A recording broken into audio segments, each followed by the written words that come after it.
up, everybody? Welcome to a brand new episode of Part of the Problem. I am Dave Smith. He is Rob Bernstein. How are you today, sir? I'm doing well, Davey Smith. Nice to be home for all of 10 minutes and then back on the road with you out in Denver. Whoo, I'm looking forward to this weekend, I gotta say. This is Denver Comedy Works has been like, for many years, it's just so many of like my closest friends will be like, yo, this is the best club. You got to go play. You got to do the Comedy Works. It's so great. And I just, for whatever reason, have never done it. And so this is the first time we're doing a full weekend, and it looks like we're going to sell out all the shows. There are, as of right now, I believe there 2 or 3 of them are sold out right now, but there's a few tickets left. If you want to come, this is literally the last time you're probably going to have an opportunity to. So go right now. ComicDaveSmith.com has the ticket links there. And then we're in what is it? Cleveland Hilarities, another great club. Love them. And then of course going back to the mothership in Austin, Texas, which is just always a phenomenal time. I can't believe it's already been a year since that last weekend we had there. But anyway, so really looking forward to all of that. ComicDaveSmith.com for all the ticket links for the Austin one. Friday and Saturday shows are sold out. The last I looked, the Sunday was not sold out yet. But as I have warned you about this, these are the ones you got to get, if you want to come, you got to get them right now, because the mothership always sells out every show. It's really just incredible. And then you got some other gigs in there, I think, as well, right, Rob? Yeah, well, check out the podcast, Run Your Mouth, and my Zero Hedge podcast. I've done a bunch of really great interviews I think fans of this show would like. And then got 2 weeks that I'm on the road with you. So nothing, no urgent porches, but if you go to porchtour.com, there's still a lot of porching going on, and we're having a blast. So if I'm in your area, definitely come hang. All right. Sounds good. Okay. So for today's show, we've got, Benjamin Netanyahu is in the United States of America. If you felt a cold, evil breeze this morning, you weren't, is that what it was? Imagining that. Yeah, that was the war criminal being welcomed into our country. And, it really just is. It's so freaking, the whole thing is just so wild. But so they have I don't know what you would call it, not a press conference, but like a long table with reporters around, filled with the highest levels of Trump's cabinet and Benjamin Netanyahu and a couple of his guys. And anyway, a lot of interesting stuff came out of this. So number one, a lot of interesting stuff came out of it. It was all terrible and pathetic. This might have been one of the most just like humiliating moments for the Trump presidency. In some ways, it seemed like, it seems like this last month or so has really marked kind of the disastrous end of Donald Trump's presidency, and obviously we're still in the first year of his 4-year term, and there's a lot more time to come, and hopefully he does some good things. So obviously he's going to do a lot of bad things, but it's just this event particularly seemed like it covered so many of the things where you just look at it and you're like, Jesus, man, this is just pathetic. I don't know what else to say, but we will get into some of the clips and give our thoughts on them. Why don't let's start with Donald Trump being asked about Jeffrey Epstein, and then we'll listen to Donald Trump's response and Pam Bondi's response. Let's go to the Trump one first. Sure. Your memo and release yesterday on Jeffrey Epstein, it left some lingering mysteries. One of the biggest ones is whether he ever worked for a American or foreign intelligence agency. The former Labor Secretary, who was Miami U.S. Attorney Alex Acosta, he allegedly said that he did work for an intelligence agency. So could you resolve whether or not he did? And also, could you say why there was a minute missing from the jailhouse tape? Okay, pause it for a second. I just to be clear on this, when he brought up Alex Acosta, and so Alex Acosta was Donald Trump's labor secretary in his first administration, but he's the guy. He was a U.S. attorney for many years. He's the guy who prosecuted Jeffrey Epstein the first time he got caught. And so the way the reporter even phrased it is a little bit off. He says that Acosta allegedly said that Epstein was intelligence, but there's no alleged about it. It's in court documents. Like, he said it. And he didn't say, it's not that he said he was in the intelligence. He said that the CIA came to him and told him to go easy on the guy because he's connected to intelligence. So this was like, I'm saying, again, it's not the way the question is phrased. And I don't think the reporter meant to do it this way, but the way it's phrased almost sounded like some labor secretary allegedly said he was in intelligence, but it's actually much, much more devastating than that. It's the prosecutor on the case who gave him a sweetheart deal. When asked about why he was giving him a sweetheart deal, said it's because the intelligence agencies came to him and told him this guy was connected. So just a clarification on that, because it is much more damning when you say it the right way. But anyway, here, let's play Trump's response. Sure. If Did I just interrupt for 1 second? Are you still talking about Jeffrey Epstein? This guy's been talked about for years. You're asking, we have Texas, we have this, we have all of the things.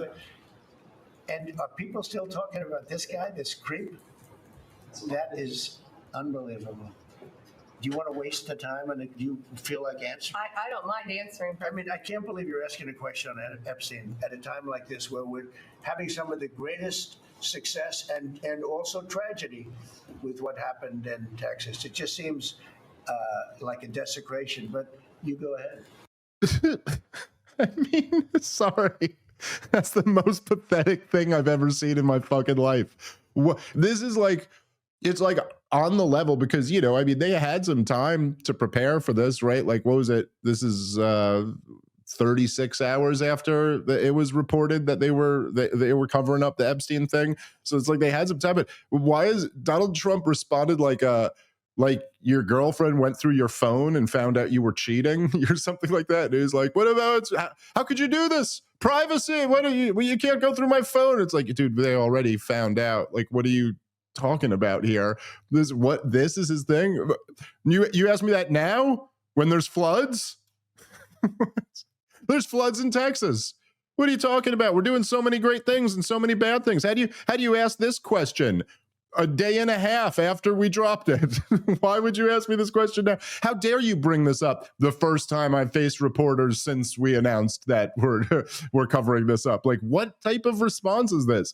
It's really sad that there was flooding in Central Texas.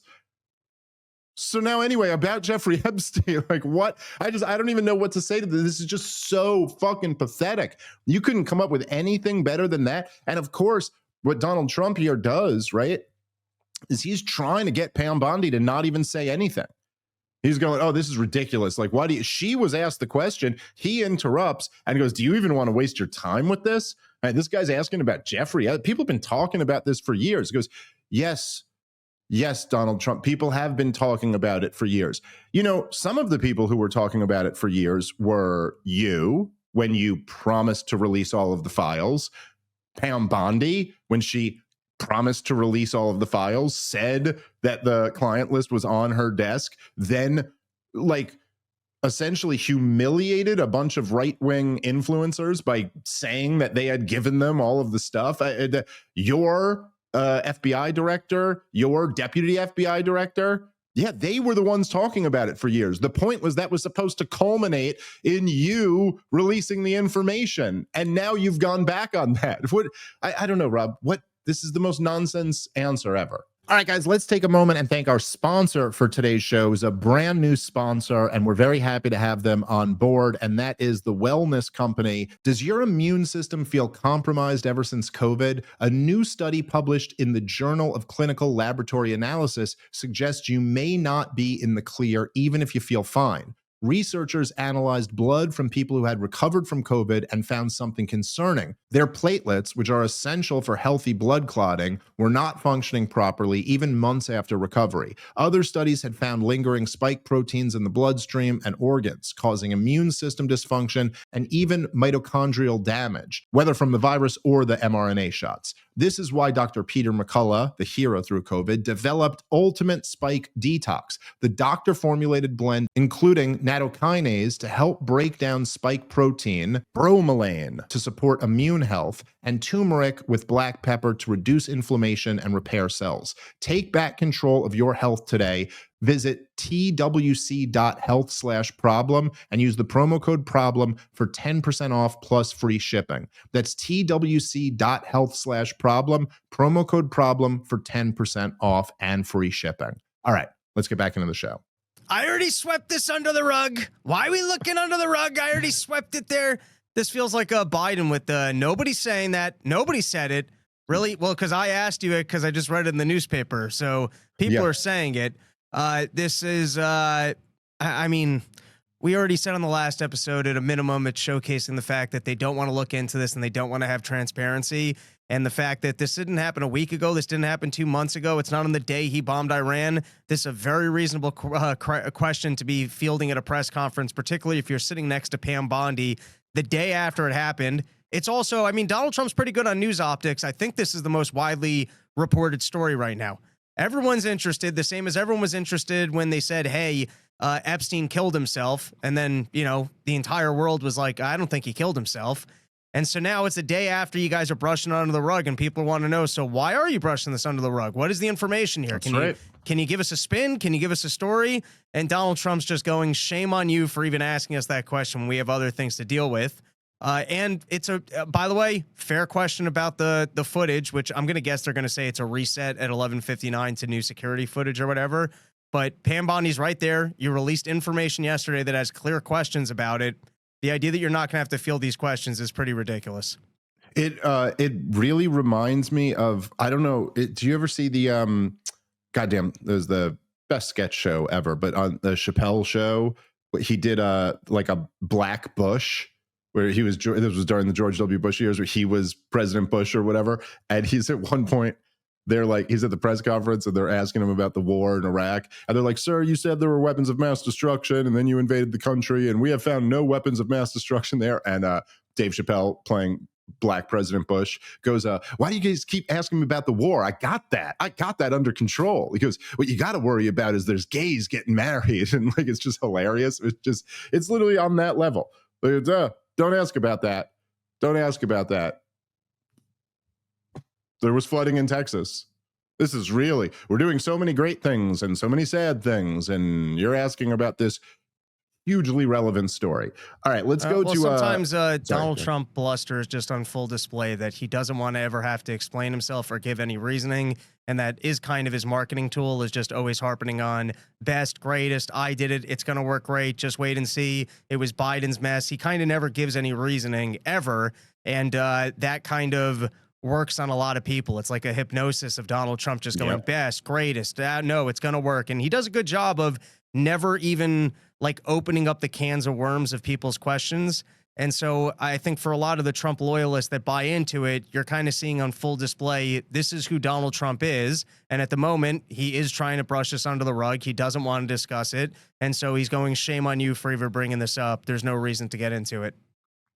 You know, there is something about it, though, that this one, I got to say, not just this one. I mean, look, obviously Iran was a huge one. And, you know, the fact that, at least seemingly for the moment, this did not turn into a wider war or escalate into, you know, a catastrophe. I mean, there were people got killed in the thing, so it's not like it was pretty catastrophic if you're their family, but the fact that didn't turn into a catastrophe certainly helped.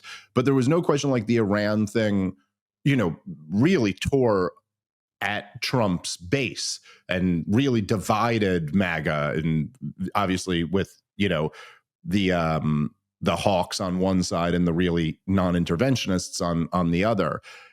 This, I gotta say, there's something about this that, and this is what I'm seeing on social media from, you know, big Trump supporters and stuff. There's something about this one that's a particularly tough pill to swallow, though, especially because, you know, the right wing really, and correctly so, I believe, but they really went all in on this kind of like protecting children idea, with like the crazy trans stuff, with all the crazy stuff in public schools, with like sex trafficking and all of these kind of different, areas.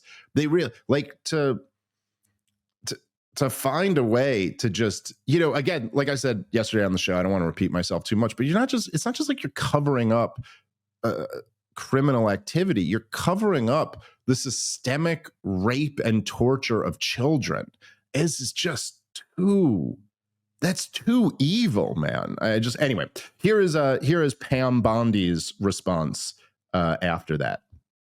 Sure. First, to back up on that, in February, I did an interview on Fox, and it's been getting a lot of attention because I said I was asked a question about the client list, and my response was, it's sitting on my desk to be reviewed, meaning the file along with the JFK, MLK files as well. That's what I meant by that. Also, to the tens of thousands of video, they turned out to be child porn downloaded by that disgusting Jeffrey Epstein. Child porn is what they were. Never going to be released, never going to see the light of day. To him being an agent, I have no knowledge about that. We can get back to you on that. And the minute missing from the video, we released the video showing definitively, the video was not conclusive, but the evidence prior to it was showing he committed suicide. And what was on that, there was a minute that was off the counter. And what we learned from Bureau of Prisons was every night, they redo that video. It's old, from like 1999. So every night the video is reset, and every night should have the same minute missing. So we're looking for that video to release that as well, showing that a minute is missing every night. And that's it on Epstein. All right. And that's it on Epstein. That load of bullshit is all you're going to get. I'm sorry. It's just so funny when she goes, you saw the video, which definitively, okay, well, the video does it, but the evidence prior to the video, this is such utter bullshit. There has been no evidence at all presented that even indicates that he killed himself, which, again, by the way, I've said this from the very beginning. I've never really been a Jeffrey Epstein didn't kill himself guy. Like, I think it's possible that he was like strong-armed into committing suicide. There's lots of different possibilities here. Just even if we knew that he did kill himself, there'd still be a mountain of very important questions that need to be answered. But the video they released doesn't even show them taking his body out. It doesn't show anything. It's like a weird angle and just shows that no one passed through this camera at this particular time. We have no way of knowing, like, who were the other inmates that were around him? Where you know what I'm saying? Like, it's not like they gave us like a blueprint of the prison and showed how this one camera is the only way that anyone could access his cell. They just show you a camera angle. It's ridiculous. So they've given us nothing. And as she said, the only honest thing that Pam Bondi said in that ridiculous rant there is that that's it. That's all you're getting. Oh, and was he connected to intelligence? Well, we just don't know. And it's not, again, it's not as if, as the reporter asked in the question, it was Trump's labor secretary when he was a prosecutor who was on record saying this. It's not as if it's just some random person, or it's not like a podcaster said this, although there's plenty of that too. But this is it. That's it. Essentially, we've got no answer, but we are covering this up, just so you know. You won't be getting the truth. Promises made.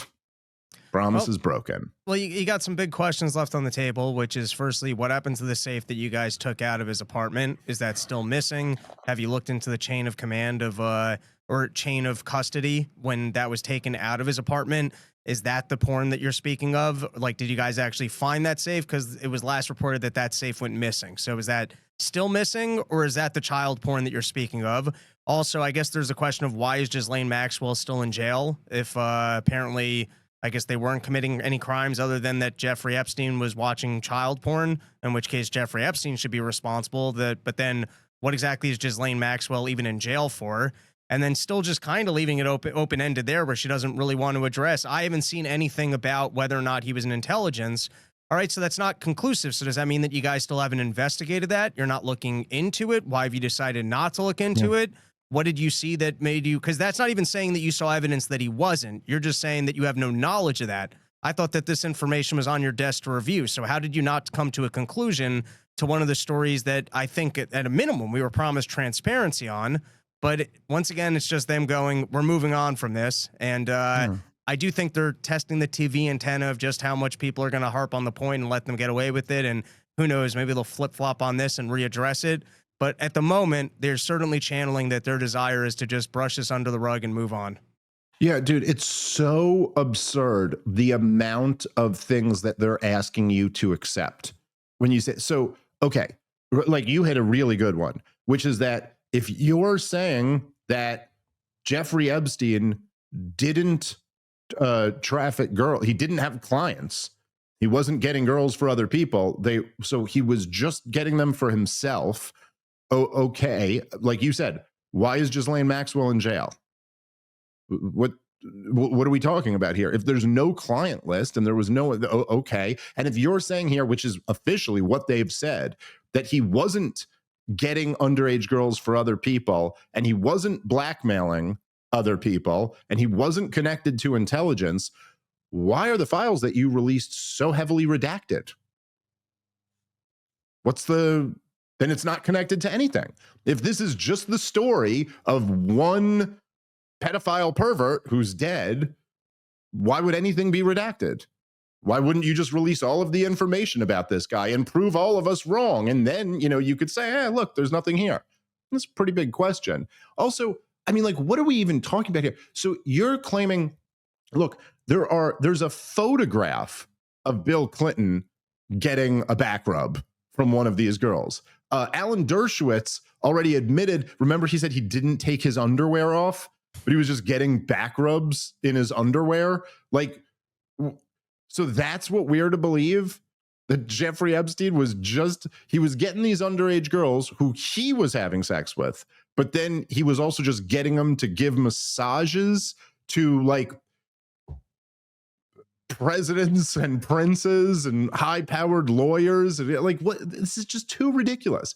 None of it adds up at all. They're not even trying to make it add up. They're not even giving you a narrative that like, oh, this is actually what they're going with here.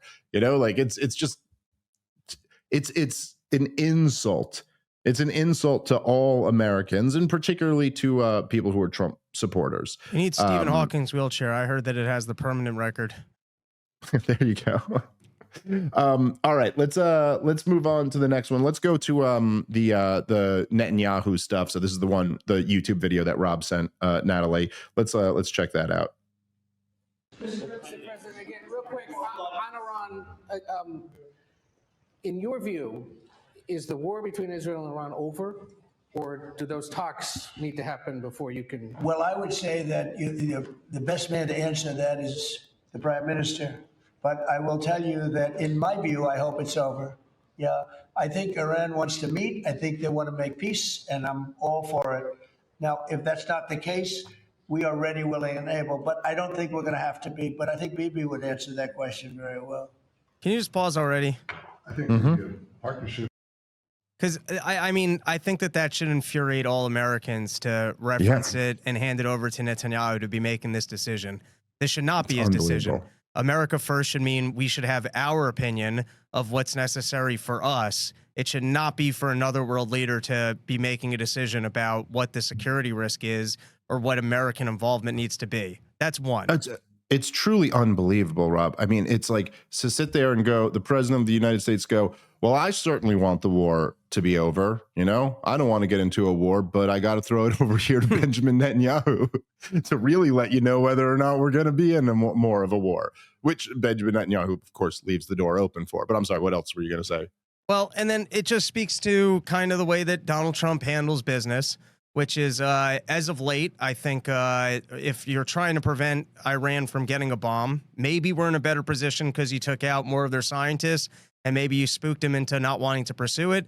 But from what I understand, I think they left the deal that they had originally been in. There's no longer nuclear inspectors there.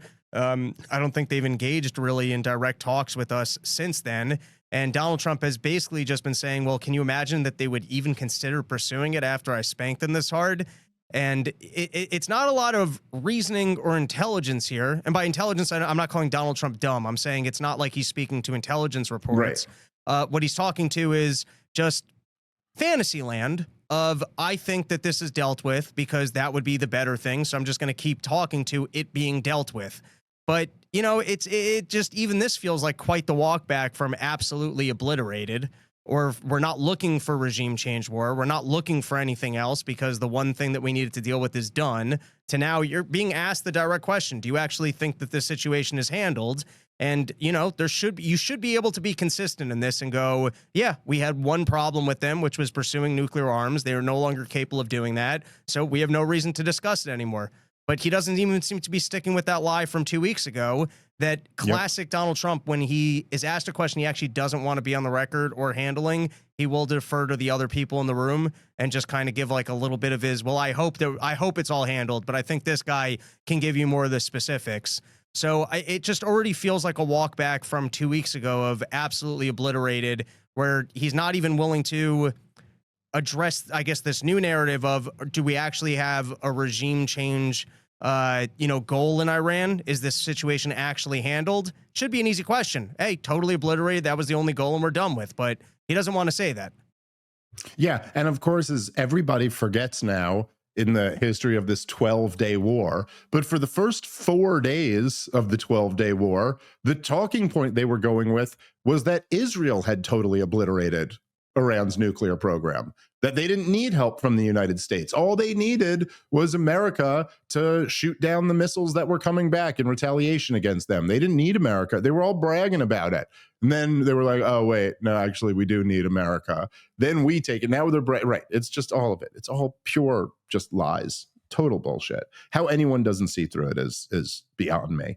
Okay, here. So let's go to, he throws it over to BB here. Between Israel and the United States, the partnership between President Trump and me produced a historic victory. It's an incredible victory, actually.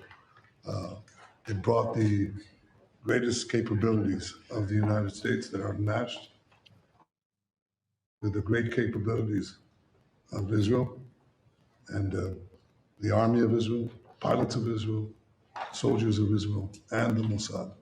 And the combination of these two extraordinary capacities produced a decisive result.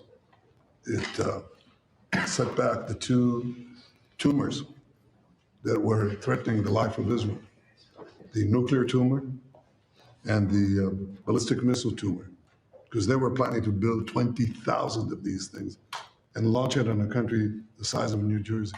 And no country could withstand that. So what do you do when you have two things that are going to kill you? You have to remove them. With our combined effort, we did. But when you remove a tumor, doesn't mean that it can't come back. You have to constantly monitor the situation to make sure that there's no attempt to bring it back. So we've had a great achievement, and I think part of the effort of consolidating this and ensuring that we don't have to repeat this is to monitor this carefully. Of course, the president and I are talking about it, our teams are talking about it, but there's no question this is a historic victory. And I think, as was said here today, this has already changed the face of the Middle East. But it's not over in your view. But I think that there is an opportunity here to create a historic expansion of the Abraham Accords, which were themselves an act of history that deserve a Nobel Prize for the president. But I think the opportunities are much bigger. And I hope, I'd like to believe that Iran would not test our fortitude, because it would be a mistake. And do you believe that? All right, so there you go. I mean, he's essentially saying nothing except leaving the door open. Oh yeah, we removed the tumors, but tumors, they can come back, so we'll have to keep monitoring it. And of course, as everybody knows, is that Benjamin Netanyahu's goal here is still regime change. He's still looking to suck America into a regime change of Iran. Hopefully he's not able to. But all of this is, I don't know. What can you even say about it? It's like, first of all, he's sitting there. The argument is that this was a threat, that Iran was a threat to Israel. Doesn't even try to make an argument about how they were a threat to the United States of America.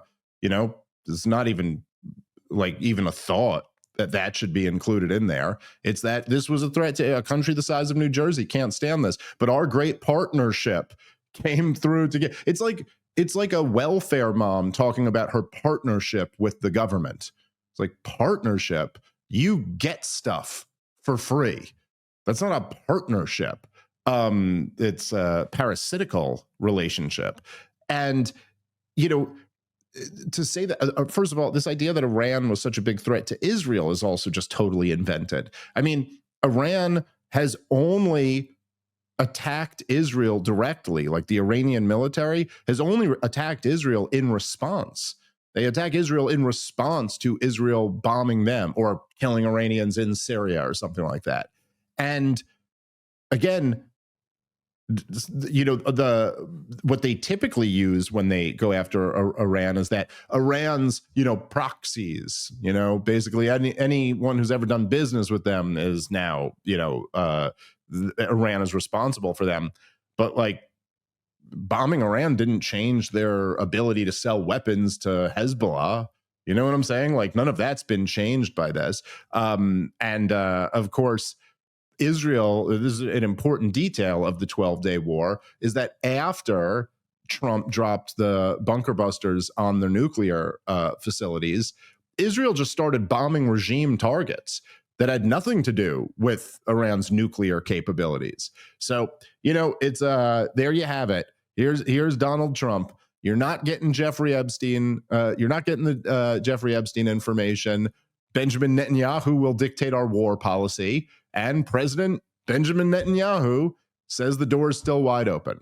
All right, guys, let's take a moment and thank our sponsor for today's show, which is Proton Mail, the email service by Proton designed to replace your Gmail account for all your important stuff so you can have a more secure emailing experience. Your Gmail is full of junk anyway, so after all these years, start all over with Proton Mail. You can continue using your Gmail for garbage, but use Proton Mail for the important stuff. Of course, Proton always has a freemium version, and you can later change to a paid product if you're convinced about the product, but you can create an account today for free. Check them out at Proton Mail. All right, let's get back into the show. Any thoughts, Rob? Well, I think that the last point is the key point there, which I guess we can all hope that the Iranians turn around and say, all right, I guess we're done with our nuclear efforts, and that's the end of this. But, the Iranians have yet to make any such statements. Donald Trump has made the statements of it's totally obliterated and we no longer have to worry about it. But everything since then seems to be a little bit more of even this, I mean, how soon till we hear, oh, we thought we totally removed the tumor and we were mistaken, but the tumor is at its smallest size yet. So now's our best opportunity to actually get rid of the full cancer. Oh no, it's back in remission. I'm just saying, listen, we might not have to hear about this storyline ever again. It might be 6 months till we hear the storyline again, but it's already a significant walk back from the completely obliterated. And they certainly sound like they're leaving the door open for if we're not in the exact same place we were before we struck them, with Iran just going, sure, we'll give you everything that you're looking for and no longer even have a civilian nuclear program. That, I don't know, what are we going to have to fight another war to prove to them that we won the war? It just sounds like we struck them. And now we're assuming that they're just going to give us everything that we said, everything that we demanded. And if they don't, we're not going to make any statements about how we're going to handle that. It's important just to remember in this whole thing, because this really is, to me, like the most important aspect of all of this, is that the Iranian nuclear threat is all made up. And like, I know I've been saying this for weeks and weeks now. I mean, I've been saying it for many years, but I've been talking about it a lot over the last few weeks. But remember, Scott Horton has this, I got him on tomorrow, so I'll have to ask him to remind me about this. But there was, I remember it's been a while since I read about this, but there was actual like focus group. What's the term I'm looking for? when they try to figure out what, will sell with people. I But think focus group sounds right. Yeah. So there was actual focus grouping done. It was in the 1990s where they were trying to get, figure out what would get people to support a war. And they'd ask people, like at the mall, go and just ask people about what would. And the thing is that in like almost all of the focus grouping, we had just fought the Persian Gulf Desert Storm, the first war in Iraq. And, people just weren't really moved by that. Didn't really do it for them. Where you're like, oh, look at little tiny Kuwait. Don't we have to go to war to help a small country or something like that? It's like, didn't really do it. And the thing they found was nuclear threat. That's what got Americans. That's what got Americans to be like, oh, okay. All right, that's something we got to go to war over. I mean, if some real evil regime's using nukes, so we got to stop them from doing that because nuclear weapons are scary. And that's all this is. That's all this is. Dude, you can go back and read. Again, this is, the neoconservatives, who, of course, hijacked the government under George W. Bush, with really led by Dick Cheney, were the neoconservatives. You could go back and read their own writing. Now, the thing that you got to keep in mind here is, right, that the neocons were always like the American vanguard of the Israel lobby. They were essentially the Likud party in America. So they were this is why the clean break memo, the famous clean break memo written by Richard Pearl and David Wormser, was sent to Benjamin Netanyahu. These were Netanyahu's guys there. And so the fact is that the actual neoconservatives are pretty much all out of power at this point. I mean, not that, Victoria Nuland was just in power under Biden, is no longer under Trump. But Netanyahu's still there. Their other wing, the Israeli wing, is all still here. But so if you go back and you read which really I would highly recommend people do, read the Clean Break, New Strategy for Securing the Realm. It's not that long of a document. You get through it in one sitting. But so there's that. And then there was like a companion piece to it, which I think it was David Wormser wrote, Coping with Crumbling States.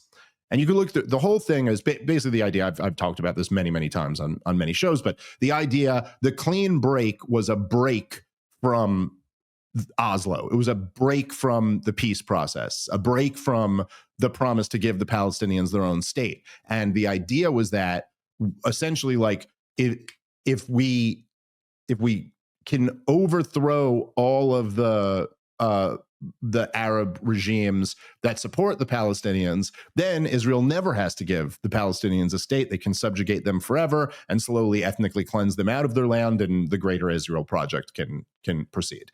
That was the idea of it. They were all about overthrowing Saddam Hussein. They talk about it in all these documents. I mean, and not just those two. I mean, all types of neoconservative writing in the 90s and the Project for a New American Century and all this shit. But specifically in the Clean Break memo and in Coping with Crumbling States, talks all about overthrowing Saddam Hussein. Never once brings up weapons of mass destruction. It just wasn't even that wasn't what it was about. It was about overthrowing Saddam Hussein. And they had this whole like scheme about how it was really, really crazy. It's the most ridiculous thing ever. Scott Horton just was on Tucker Carlson, did a phenomenal job of breaking all this down. But the idea was that if you overthrew Saddam Hussein, the Shiites would take power. We could. They were saying that Jordan, the Hashemites in Jordan, would be able to control the Shiites in Iran and in Iraq rather. And that would hurt Iran. It was the exact opposite of what ended up happening. But the whole goal was to overthrow these regimes so that Israel can not have to give up any land for peace. It had nothing to do with nuclear weapons of mass destruction. It's not a thing. They only brought that up after 9/11 when they knew they needed to sell the war, because they knew that this is how you sell it. And they knew after 9/11, like the next year, telling the American people that there's a guy in bed with the terrorists who's about to develop nuclear weapons or has nuclear weapons, they knew that would be something that would sell to the American people. That's all this is with Iran. It has nothing to do with nuclear weapons. Nobody's worried about Iran's. They have a huge inspections regime. We know the talking point that the war hawks use of they're enriching up to 60%. We know that for a fact because the IAEA inspects the goddamn nuclear sites. So the whole point is this is all just made up. It's all just a justification for trying to overthrow the regime there. That's all it is. And that's what Benjamin Netanyahu is allowed to keep the door open for, because Donald Trump hands him, as you said, America's war-making decision power. It's just utterly ridiculous. There was more good news that came out of this meeting. Speaking of campaign promises and betrayals of America first, here's Donald Trump on Ukraine, on the latest there.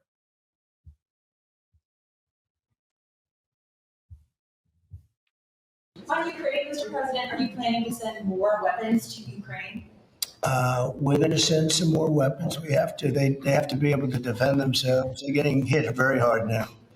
They're getting hit very hard. We're going to have to send more weapons. Yeah, defensive weapons primarily, but they're getting hit very, very hard. It's very sad. So many people are dying in that mess. Mr. President. On Ukraine, Mr. President, are you planning? Meet the new boss, Rob. That's what we're doing. We're blowing up deficits and blowing up people. What a change. What a change here in DC. By the way, on top of that, did you hear the other day, did you hear Donald Trump talking about amnesty the other day?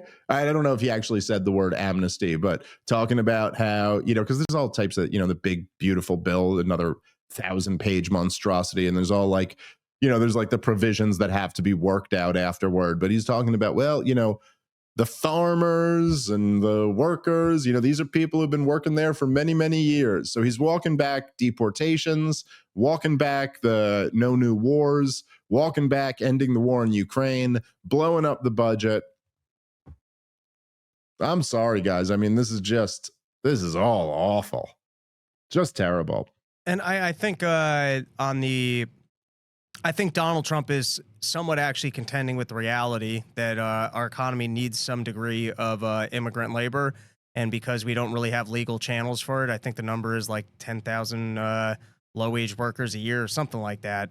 But we probably do need some of these illegal Mexican workers to actually work here. And I know that none of the America First people like to hear that. Yeah. And I haven't done my homework, but I don't even know how many Americans are actually looking for these jobs. But the reality is, I think in certain sectors, such as restaurants, hotels, farm work, and others, you probably do need to have more migrant workers than you could legally have at current levels. And I don't think every one of those jobs can just be filled by American workers.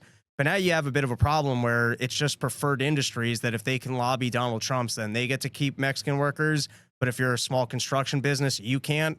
So it's just kind of the same corruption. It's not really any dignified American first policy. It's just more of, if you're a powerful enough lobby group that you're able to get Donald Trump's ear, then you get to keep breaking the law while other people, might have their businesses ruined and actually broken up because of the law.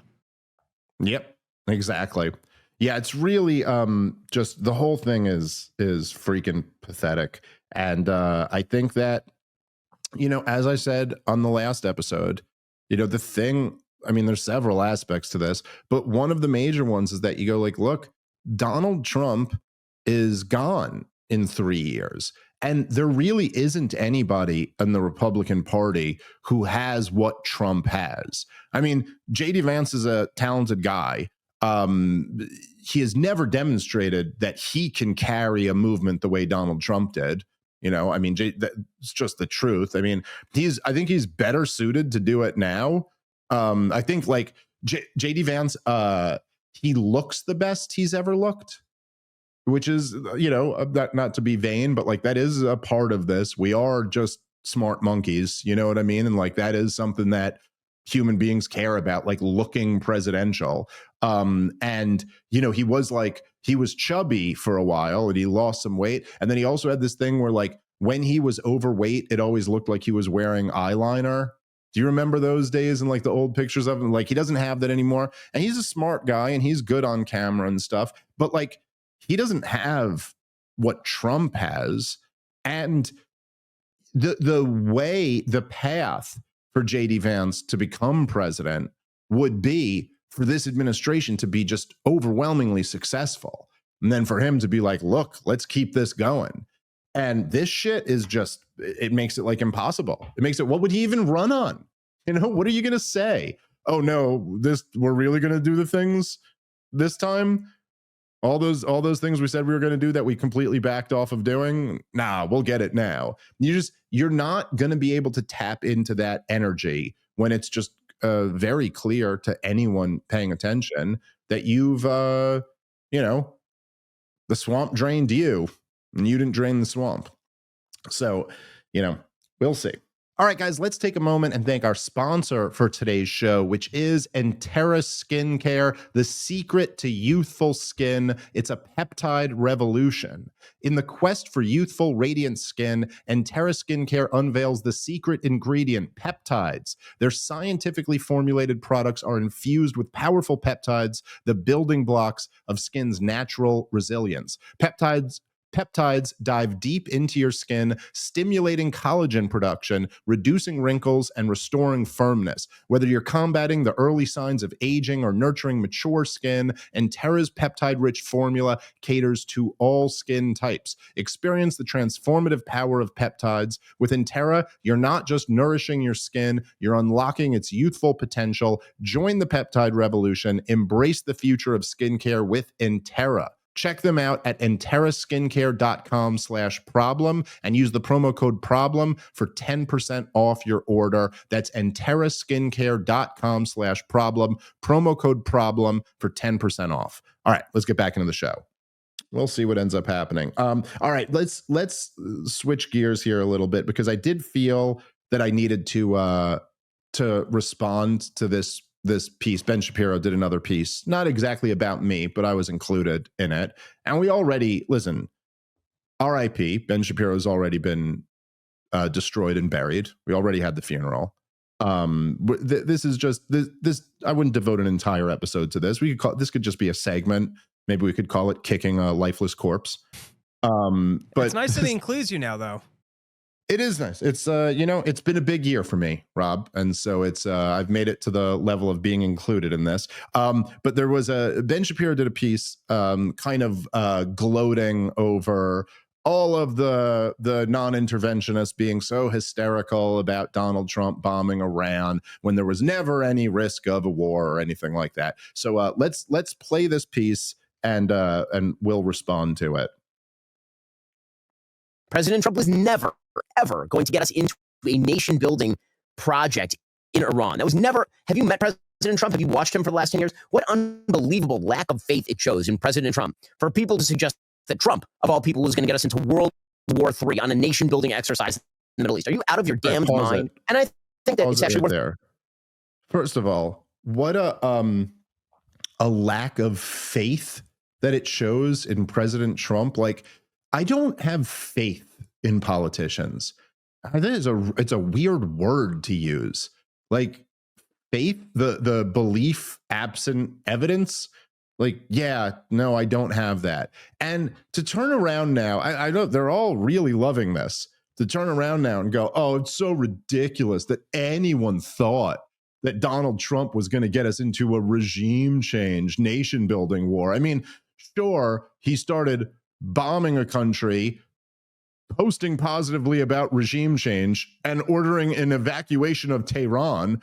But how could anybody possibly think that he was interested in regime change? I mean, sure, he's doing this on behalf of a foreign government who has openly for 30 years said they want regime change there. But how could anyone think this was going to be a regime change nation building war? But of course, the point that so many of us were making was that isn't completely in Donald Trump's control anyway. I mean, look, if you want regime change, the only real way to do it, at least the only way I've really seen it done, is to have forces on the ground. And much of the time, you need to be occupying the country if you want to determine who the new regime is going to be. But regardless of that, the point was always that the reason we're not in a bigger war with Iran is in large part because Iran gave us advanced warning so that there would be no American casualties. And had they not done that, then it's not so much about what Donald Trump wanted coming in. The point is, what's Donald Trump going to do?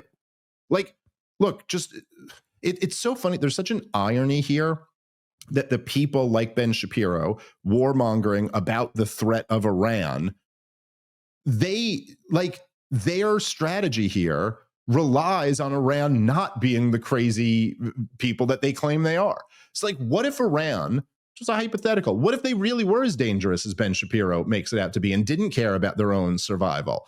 What if they had just killed a few hundred Americans? Well, what's Donald Trump going to do then? I mean, he would have to light the place up, right? You think Donald Trump, if in the middle of the 12-day war, a couple hundred Americans got killed, what's Donald Trump going to do?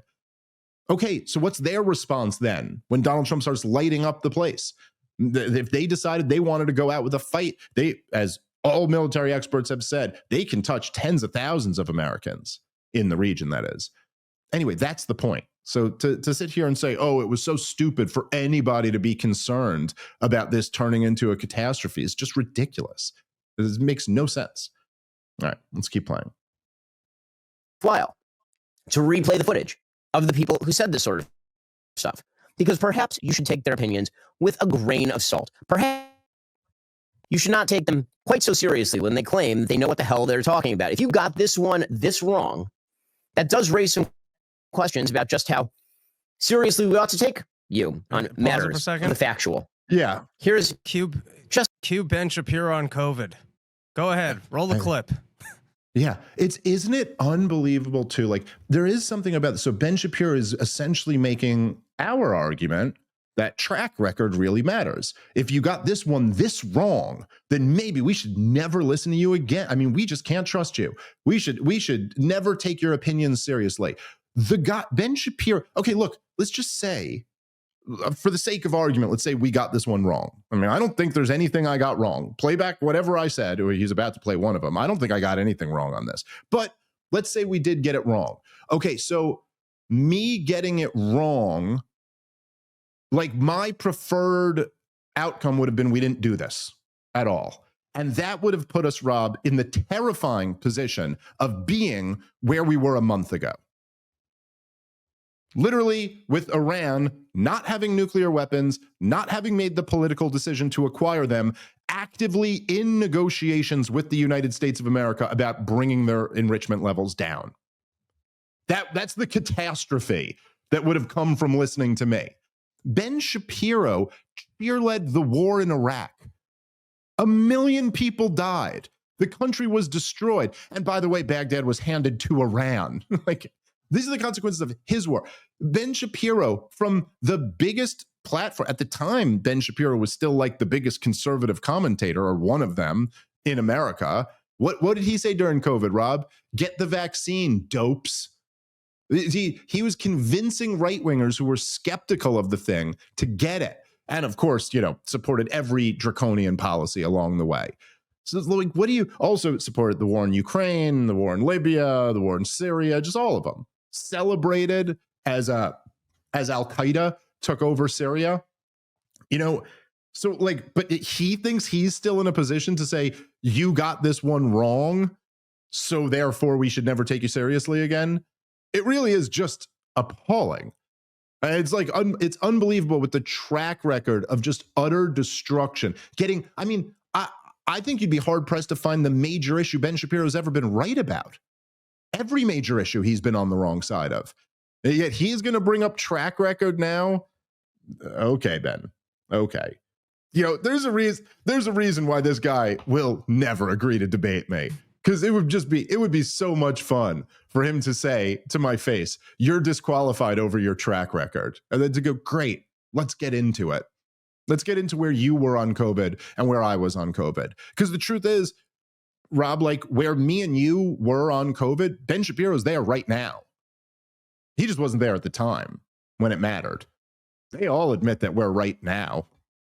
Anyway, let's keep playing. You on matters of the factual. Here's just a small slice of some of the people who claimed that this entire situation, that Israel bombing the Iranian nuclear facilities, or American support for that, or America doing a B-2 raid, that was somehow going to lead to World War III. Just a few of these folks. A war with Iran is a world war. This is not 2002. Iran is now part of a coalition that includes the biggest economies in the world and the largest militaries in the world. So a war with Iran means a war in effect, or by proxy, but still a war with Russia, China, Turkey, and a lot of the rest of the world. So that's a world war. It's not just as simple as we're going to take out their nuclear facilities. Okay, how are you going to do that? In the next 200 days, are some of the most perilous times for the American Republic in its history. Because if we don't get this sorted, we're going to be drawn in totally into a conflict as a combatant. And if it's not Ukraine, it's Israel or someone else. There's so many. Our foreign policy is so suborned, so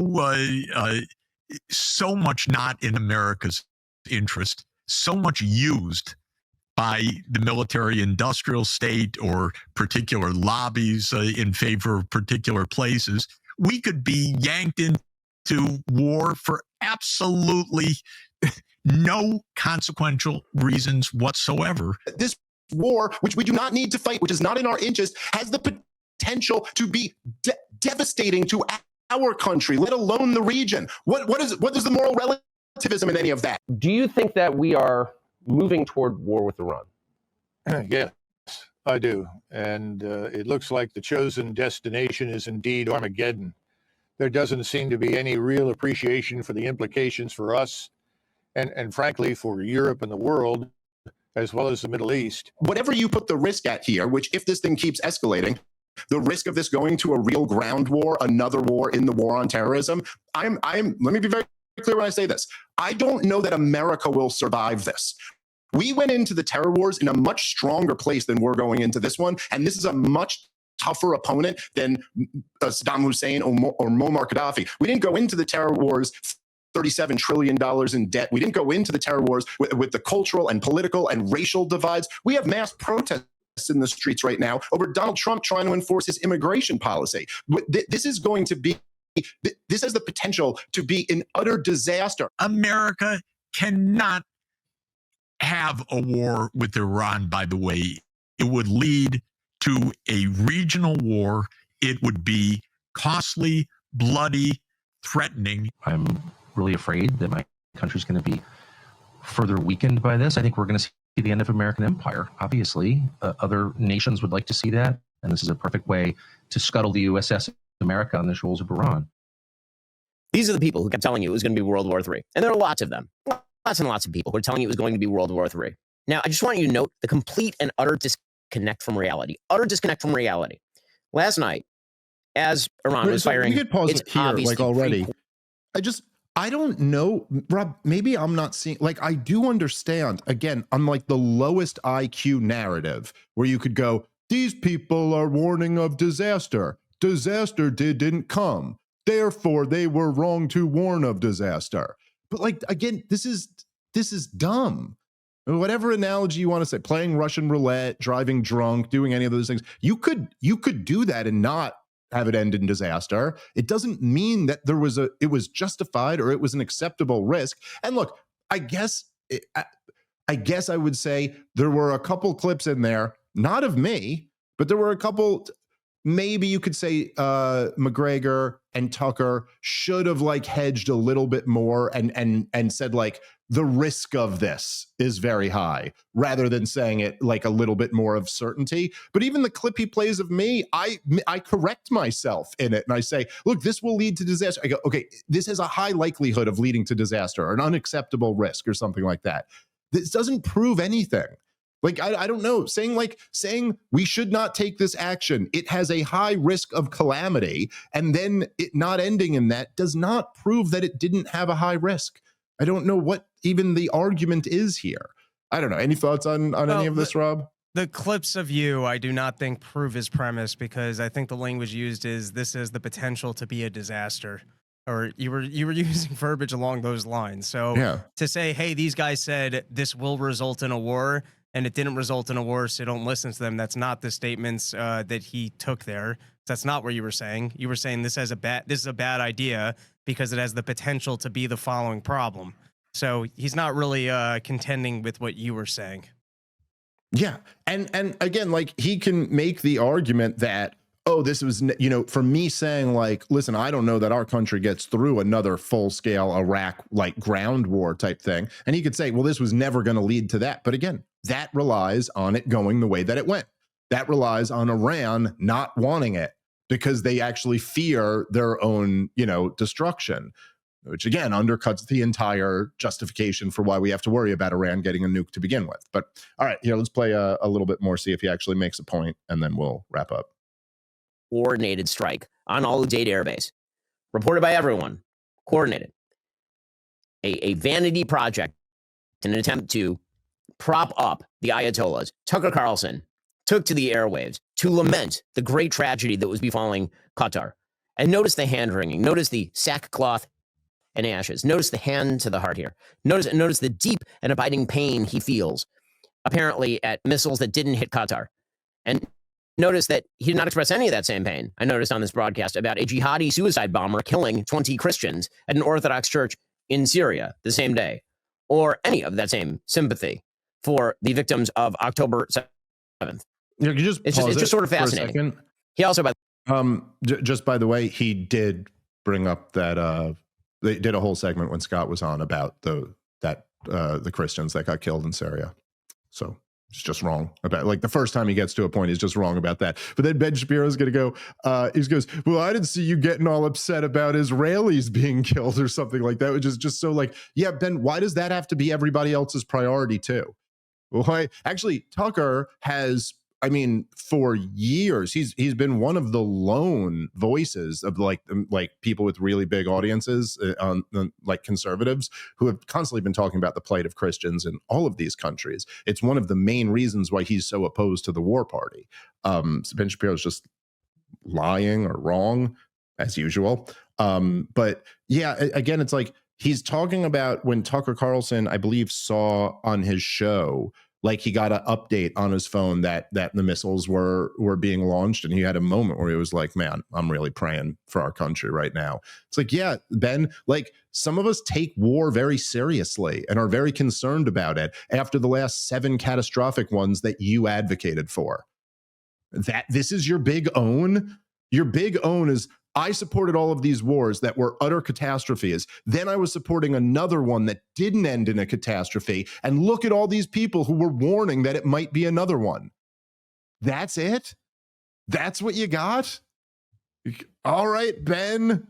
Wow, the intellect of Ben Shapiro is the prowess. Just how does anybody? We must all be in awe of this guy. I swear to God, the whole like neocon, like the whole war hawks in the old controlled media, which Ben Shapiro is very much a part of, they all, like, because it's such a controlled environment, they'd always like they'd like act as if some of these people were such impressive thinkers. This is how they used to talk about Bill Kristol. Oh, Bill Kristol is this super, super smart guy. And then you see him go debate Scott Horton and you're like, oh, he's a retard. Like, he doesn't have anything. They used to talk about Charles Krauthammer was this genius. It's like just the most boring guy who never said anything interesting. And Ben Shapiro's the same way. They all try to make it out like his, oh my God, the power of Ben Shapiro's mind. And you're like, this is what you got? All right. Listen, we don't even need to go through any more of this. Let's wrap there. Thank you guys very much for listening. As always, come see us in Denver, in Cleveland, in Austin. Go check out Rob on the road. Porch tour. Yeah, I'll read off some of the upcoming cities. I got Doylestown, PA, Brewston Mills, Johnson, PA, White Bear Lake, Minnesota, Memphis, Tennessee, Bon Aqua, Tennessee, Chattanooga, Tennessee, Baldwin, Missouri, Pekin, Indiana, Cincinnati, Ohio, and that brings me till about mid-August. So just go to porchtour.com. There's a lot of dates up there, and it's going to go all the way to September, October, and I got more dates to get up soon. Very, very good. I just see, literally, as I'm seeing this on Twitter, I just got a notification that Elon Musk replied to me, but he didn't reply to me. He replied to Chief Nerd, who posted a video of me. Just reply to me, Elon. This is, anyway.